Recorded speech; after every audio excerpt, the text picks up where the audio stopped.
السلام عليكم أصحابتي إذا كسو دواد ما انتو حايدين ودا سليد يران كسمينايو بعركاس iyo xulbada galaaska saliid saytuuniga aan ka faa'iideysano hadda waa kas digsigan soo qaaday bocorkan ku shubaa kabacdi hadana waxaan ku daraa xulbada galaaska saliida saytuunka intaasaan raba markina isku soo kariyo waxa meesha ka soo bixi doona aragtaan insha Allah waa kana iyadoo marka la ku soo noqday waxay ka bacdi waxaan rabaa inaan dejinaad ilaa idmo waxa laakiin ku daray xabad yar oo basal leh basasha gaduudan ayadana ku daray jab yar waxaan rabaa hadhow intaan saliidda markaan ka miiro ka bacdiina aan ka dhigo scrap-ka tintaad ilaa idmo insha Allah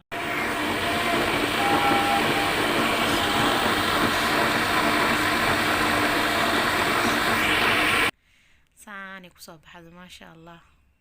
faa'iidada ay leedahayna markaa marsataa dareemaysaa ilaahay ma sha Allah wixii oo dhan hadda waa diyaar saliidiisaanay ku soo baxday baalkii kale qashinkii aan shiiday saliid aan ka miirayna waa kaas asna saan uu ku soo baxay smooth amal waay ma sha Allah ku darsanaynaa hal qaado malab waa kaas ayadii aad isku soo walaaqay insha Allah faa'iidadeedana aad arki doontaa ilaahay